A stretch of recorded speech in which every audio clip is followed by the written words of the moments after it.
أعوذ بالله من الشيطان الرجيم بسم الله الرحمن الرحيم السلام عليكم ورحمة الله وبركاته. أعوذ بالله من الشيطان الرجيم بسم الله الرحمن الرحيم. الحمد لله والصلاة والسلام على رسول الله سيدنا محمد بن عبد الله وعلى آله وصحبه ومن والاه. أما بعد. Saudaraku rahimakumullah, pada kesempatan ini kami akan menjelaskan tata cara sholat duha 4 rakaat. Mengapa 4 rakaat? Karena 4 rakaat inilah yang dipilih oleh ulama ahli hadis dan jumlah yang paling ideal untuk bisa istiqomah diamalkan. Semoga Allah menolong kita termasuk orang-orang yang bisa istiqomah mengamalkan 4 rakaat ini. Amin Allahumma amin. Pertama, pengertian sholat duha. Sholat duha adalah sholat yang dikaitkan kepada waktu, yakni waktu duha. Duha secara bahasa diambil dari kata ad-duhwu, yang artinya siang hari yang mulai memanas. Sehingga sholat duha adalah sholat yang dilaksanakan di waktu duha. Sholat duha juga disebut sholat awwabin berdasar keterangan hadis Nabi Sallallahu Alaihi Wasallam, la yuhafidhu ala sholatid duha illa awwab wahya sholatul awwabin. Tidaklah menjaga sholat duha kecuali orang-orang yang kembali taat. Inilah sholat awwabin. Hadis riwayat Ibnu Khuzaimah. Imam Nawawi rahimahullah berkata, awwab adalah muti', orang yang taat. Selain itu, sholat duha juga terkenal sebagai sholat kecukupan, seperti yang disebutkan dalam hadis qudsi. Allah subhanahu wa ta'ala berfirman, Ibna Adam irka'li min awwalin nahari arba'a raka'atin akfika akhiruhu. Wahai anak Adam, sholatlah untukku di awal siang hari 4 rakaat, maka aku akan cukupi kamu di akhirnya. Hadis riwayat Tirmidzi. Dan juga dikenal sebagai sholat sedekah anggota badan, sebab sholat duha bisa menggantikan sedekah untuk anggota badan, seperti yang diterangkan dalam hadis Nabi Sallallahu Alaihi Wasallam, yusbihu ala kulli sulama min ahadikum sadaqah, fa kullu tasbihatin sadaqah, wa kullu tahmidatin sadaqah, wa kullu tahlilatin sadaqah, wa kullu takbiratin sadaqah, wa amrun bil ma'rufi sadaqah, wa nahyun 'anil munkari sadaqah, wa yujzi'u min dzalika rak'atani yarka'uhuma minad duha. Di setiap pagi ada kewajiban sedekah untuk setiap persendian dari salah seorang kalian. Setiap tasbih adalah sedekah, setiap tahmid adalah sedekah, setiap tahlil adalah sedekah, setiap takbir adalah sedekah, amar ma'ruf dan nahi mungkar adalah sedekah. Dan bisa mencukupi untuk semua itu 2 rakaat yang dilakukan di waktu duha. Hadis riwayat Muslim. Kedua, waktu sholat duha. Awal waktu sholat duha. Waktu sholat duha dimulai sejak setelah matahari terbit dan meninggi kira-kira setinggi tombak. Berdasarkan keterangan hadis Nabi Sallallahu Alaihi Wasallam, Salli sholat as-subhi thumma qusir 'anis sholati hatta tatlu'a asy-syams hatta tartafi'a fa innaha tatlu'u baina qarnay syaitan wa hina idzin yasjudu lahal kuffar. Kerjakanlah sholat subuh, kemudian tinggalkanlah sholat hingga matahari terbit sampai matahari meninggi. Sesungguhnya ketika matahari terbit, ia terbit di antara dua tanduk setan, dan saat itu orang-orang kafir sedang bersujud. Hadis riwayat Muslim. Kapan itu? Yakni kira-kira 15 menit setelah matahari terbit.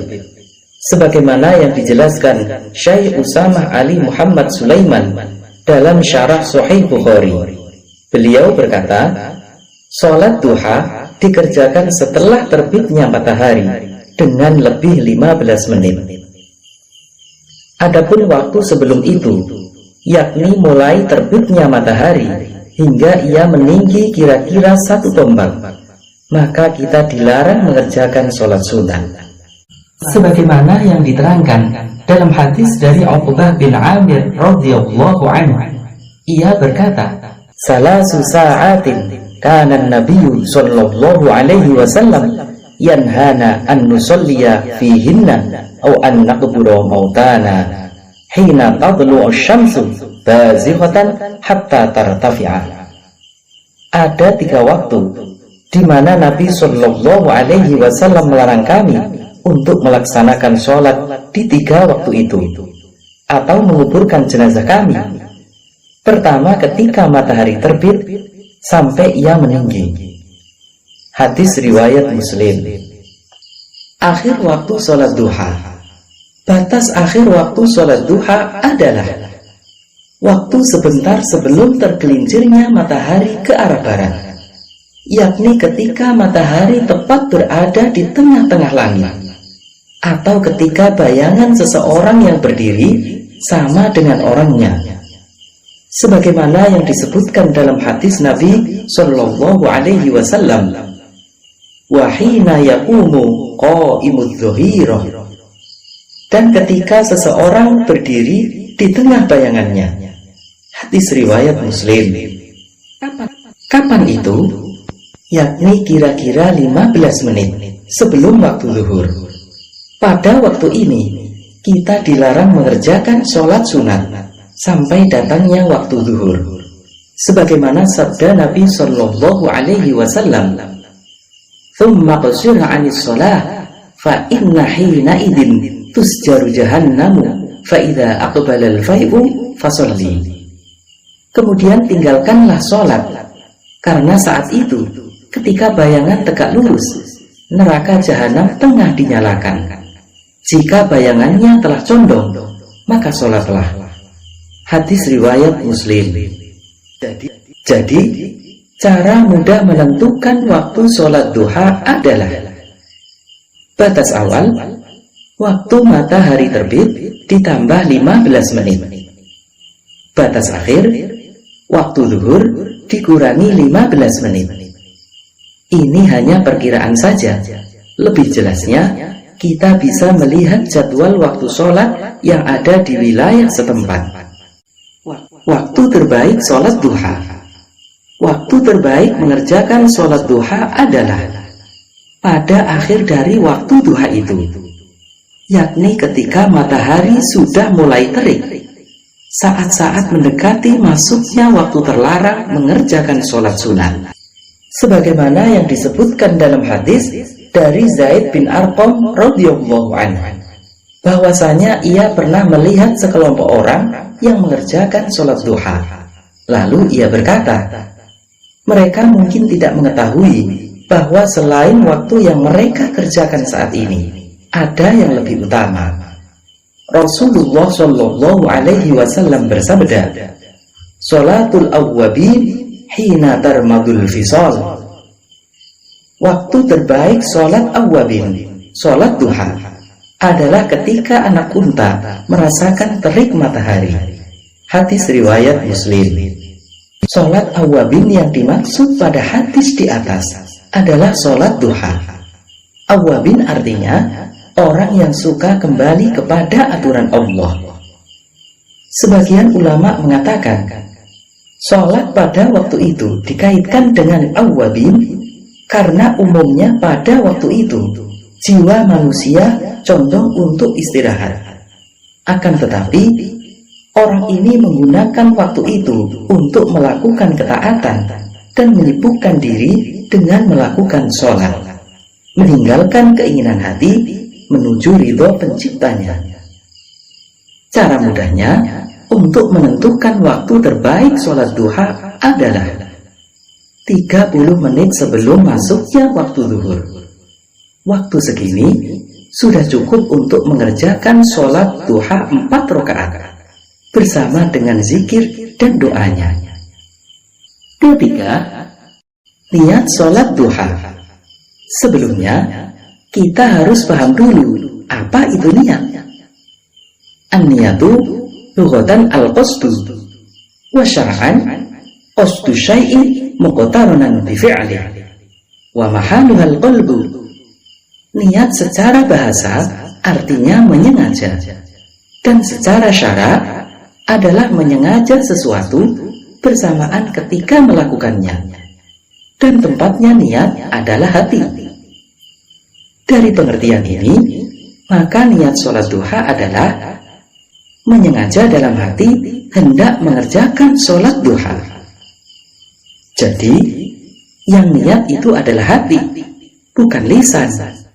Adapun bacaan niat sholat duha yang biasa kita kenal, seperti usolli sunnatad duha rok'ataini lillahi ta'ala. Saya niat sholat sunat duha 2 rakaat karena Allah Ta'ala. Atau seperti usolli sunnatad duha 4 rakaatin lillahi ta'ala. Saya niat sholat sunat duha 4 rakaat karena Allah Ta'ala. Maka itu hanya lafal niat yang berfungsi untuk membantu hati agar tidak lupa. Kapan niat itu dilakukan? Yakni bersamaan ketika kita membaca Allahu Akbar atau takbiratul ihram sholat. Prakteknya, kita bisa membaca lafal niat sholat duha itu sebelum takbiratul ihram untuk membantu hati agar tidak lupa niat. Nah, pas ketika kita membaca Allahu Akbar, maka kita hadirkan dalam hati, saya niat mengerjakan sholat duha 2 rakaat karena Allah Ta'ala. Atau kalau sholatnya 4 rakaat sekaligus dengan sekali salam, maka kita hadirkan dalam hati, saya niat mengerjakan sholat sunat duha 4 rakaat karena Allah Ta'ala. Keempat, bacaan sholat duha. Apakah ada bacaan khusus dalam sholat duha? Pada prinsipnya tidak ada. Jadi, bacaannya sama seperti sholat yang lainnya. Adapun yang dibaca setelah Al-Fatihah di tiap rakaatnya, maka kita boleh memilih ayat atau surat Al-Quran mana saja yang kita bisa. Bahkan jika kita tidak membaca pun, maka sholat kita tetap sah, karena ia hanya sunnah saja. Namun demikian, beberapa ulama ada yang mengutamakan surat tertentu yang dibaca setelah Al-Fatihah. Ibnu Abidin berkata, dalam sholat duha dibaca 2 surat, yakni surat Asy-Syams dan surat Ad-Duha. Telah diriwayatkan dari Uqbah bin Amir radhiyallahu anhu, ia berkata, Rasulullah Shallallahu Alaihi Wasallam memerintahkan kami sholat duha dengan membaca surat-surat yang diantaranya wasyamsi wa duhaha dan ad-duha. Hadis riwayat Baihaqi dengan sanad yang dhaif. Imam Romli dalam Nihayatul Muhtaj berkata, disunahkan dalam 2 rakaat duha membaca surat Al-Kafirun dan surat Al-Ikhlas. Keduanya lebih utama dari surat Asy-Syams dan Ad-Duha, meski telah datang keterangan tentang keduanya. Sebab surat Al-Ikhlas itu sebanding dengan 1/3 Al-Quran, dan surat Al-Kafirun sebanding dengan 1/4 Al-Quran dengan tanpa pelipat gandaan. Berdasar keterangan ini, maka dalam sholat duha 4 rakaat, di 2 rakaat yang pertama, sebaiknya kita membaca surat Asy-Syams dan surat Ad-Duha. Kemudian di 2 rakaat yang kedua, sebaiknya kita membaca surat Al-Kafirun dan surat Al-Ikhlas.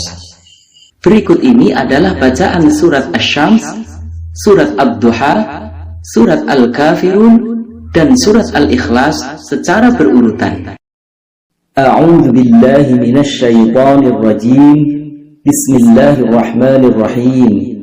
Wasyamsi wadduhaha wal qamari idza talaha wan nahari idza jallaha wal laili idza yaghshaha was samaa'i wama banaha wal ardi wama tahaha wa nafsin wama sawwaha fa alhamaha fujuraha wa taqwaha qad aflaha man zakkaha wa qad khaba man dassaha kadzabat thamud bi dhawwaha idin ba'atha ashqaha faqala lahum rasulullahi naqatallahi wa suqyaha fakadzabuhu fa'aqaruha fadamdama 'alayhim rabbuhum bidhanbihim fasawwaha wa la yakhafu 'uqbaha.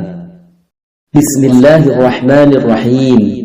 Wadduha wal-laili idza saja ma wadda'aka rabbuka wa ma qala walal akhiratu khairul laka minal ula wala sawfa yu'tika rabbuka fatarda alam yajidka yatiman fa'awa wa wajadaka dhallan fahada wa wajadaka 'ailan fa'aghna فَأَمَّا الْيَتِيمَ فَلَا تَقْهَرْ وَأَمَّا السَّائِلَ فَلَا تَنْهَرْ وَأَمَّا بِنِعْمَةِ رَبِّكَ فَحَدِّثْ.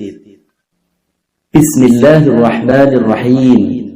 Qul ya ayyuhal kafirun la a'budu ma ta'budun wa la antum 'abiduna ma a'budu wa la ana 'abidun ma 'abadtum wala antum 'abiduna ma a'budu lakum dinukum waliyadin. Bismillahirrahmanirrahim. Qul huwallahu ahad Allahus samad lam yalid wa lam yulad wa lam yakul lahu kufuwan ahad. Kelima, cara pelaksanaan sholat duha 4 rakaat. Sholat duha 4 rakaat boleh dikerjakan dengan 2 cara. Pertama, dengan 2 salam, yakni 2 rakaat salam, 2 rakaat salam. Kedua, dengan 1 salam, yakni 4 rakaat dengan 1 kali salam. Apabila sholat duha dikerjakan dengan 1 kali salam, maka kita tetap disunahkan untuk tasyahud awal di rakaat yang kedua, dan di rakaat ketiga dan keempat kita tidak disunahkan lagi membaca surah setelah Al-Fatihah. Demikian sebagaimana yang dijelaskan Imam Ali Asy-Syibr-Malisi. Akan tetapi yang lebih utama adalah mengerjakan 4 rakaat itu dengan 2 kali salam, berdasarkan keterangan hadis Nabi Shallallahu Alaihi Wasallam, sholatul laili wan nahari matna matna. Sholat malam dan siang itu 2 rakaat salam, 2 rakaat salam. Hadis riwayat Imam 4. Juga keterangan dari Ummi Hani radhiyallahu anha bahwasanya Rasulullah Shallallahu Alaihi Wasallam mengerjakan sholat duha 8 rakaat, di mana beliau urut salam di tiap 2 rakaat. Hadis riwayat Abu Dawud. Keenam, zikir dan doa sholat duha. Sebelum berdoa meminta rezeki, sebaiknya kita awali dengan membaca zikir berikut ini setelah sholat duha. Pertama, membaca istighfar 3 kali, diikuti membaca doa keselamatan, sebagaimana yang disebutkan dalam hadis dari Sauban radhiyallahu anhu. Ia berkata, kana Rasulullah Shallallahu Alaihi Wasallam idzan sharafa min sholatihi istaghfara salasan wa qala Allahumma antas salam wa minkas salam tabarakta ya dzal jalali wal ikram. Apabila Rasulullah Shallallahu Alaihi Wasallam selesai dari sholatnya, maka beliau membaca istighfar 3 kali dan membaca doa, Allahumma antas salam wa minkas salam, tabarakta ya dzal jalali wal ikram. Ya Allah, Engkau pemberi keselamatan dan darimu keselamatan. Maha suci Engkau, wahai Tuhan yang maha agung dan maha mulia. Hadis riwayat jamaah kecuali Bukhari. Mengomentari hadis ini, Syekh Abdul Aziz bin Baz berkata, beliau tidak mengatakan kalau zikir ini hanya untuk sholat wajib saja. Maka ia menunjukkan kalau bacaan ini juga disunahkan di semua sholat, yang wajib maupun yang sunnah. Bagaimana cara membaca istighfarnya? Bisa dengan yang pendek, seperti yang dijelaskan oleh Imam Al-Auza'i sebagai salah satu rawi hadis ini, yakni Astaghfirullah, Astaghfirullah, Astaghfirullah. Aku memohon ampun kepada Allah, aku memohon ampun kepada Allah, aku memohon ampun kepada Allah. Atau bisa pula dengan membaca istighfar yang lebih sempurna, yakni Astaghfirullahaladzim alladzi la ilaha illa huwal hayyul qayyum wa atubu ilaih. Aku memohon ampun kepada Allah yang maha besar, yang tiada Tuhan selain Dia, yang maha hidup kekal, lagi berdiri sendiri, dan aku bertaubat kepadanya. Lalu dilanjutkan dengan membaca zikir istighfar khusus untuk sholat duha, seperti yang tersebut dalam hadis dari Aisyah radhiyallahu anha. Ia berkata, Shalla Rasulullah sallallahu alaihi wasallam ad-duha, thumma qala, Allahumma ghafirli wa tub alayya, innaka antat tawwabur rahim, hatta qalaha 100 marrah. Rasulullah sallallahu alaihi wasallam melaksanakan sholat duha. Kemudian beliau membaca, Allahumma ghafirli wa tub alayya, innaka antat tawwabur rahim. Ya Allah, ampunilah aku dan terimalah taubatku. Sesungguhnya Engkau zat yang maha menerima taubat, lagi maha pengasih. Hingga beliau membacanya sebanyak 100 kali. Maka bacalah zikir istighfar ini sebanyak 100 kali. Kedua, membaca sholawat Nabi. Berdasar keterangan hadis, ad-du'a'u mahjubun 'anillah hatta yusalliya ala Muhammad wa ali Muhammad. Doa itu terhalang dari Allah hingga ia membaca sholawat atas Muhammad dan keluarga Muhammad.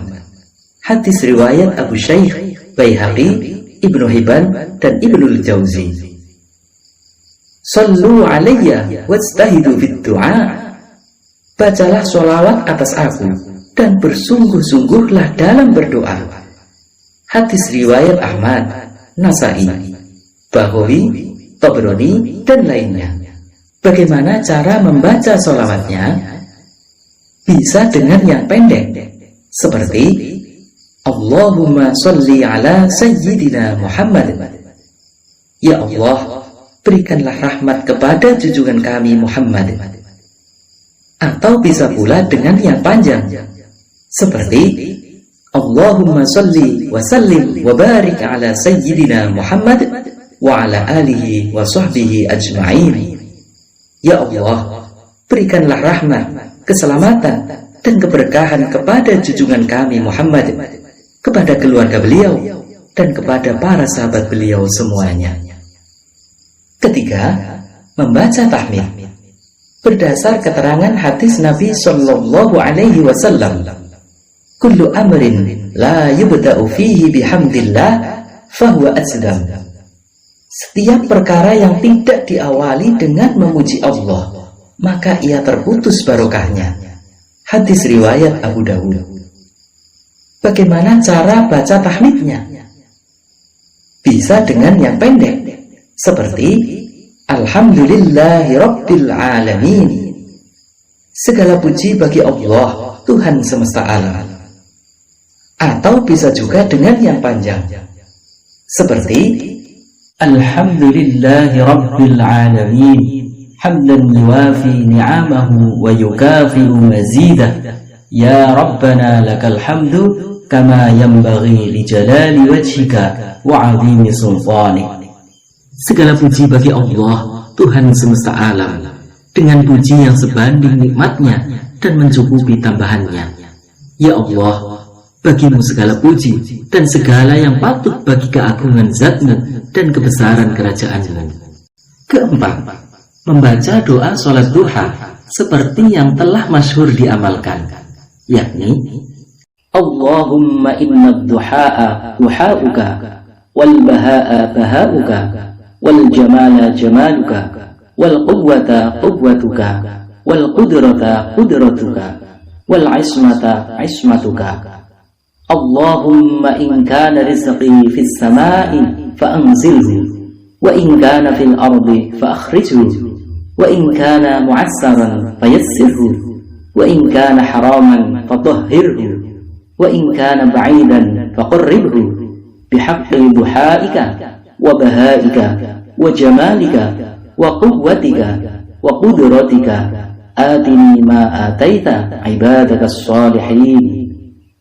Ya Allah, sesungguhnya waktu duha adalah waktu duhamu, kemegahan adalah kemegahanmu, keindahan adalah keindahanmu, kekuatan adalah kekuatanmu, kekuasaan adalah kekuasaanmu, dan penjagaan adalah penjagaanmu. Ya Allah, jika rezekiku ada di langit, maka turunkanlah. Jika ia ada di bumi, maka keluarkanlah. Jika ia sulit, maka permudahlah. Jika ia haram, maka sucikanlah. Dan jika ia jauh, maka dekatkanlah. Dengan kebenaran duhamu, kemegahanmu, keindahanmu, kekuatanmu, dan kekuasaanmu, berilah kami apa yang telah Engkau berikan kepada hamba-hambamu yang soleh.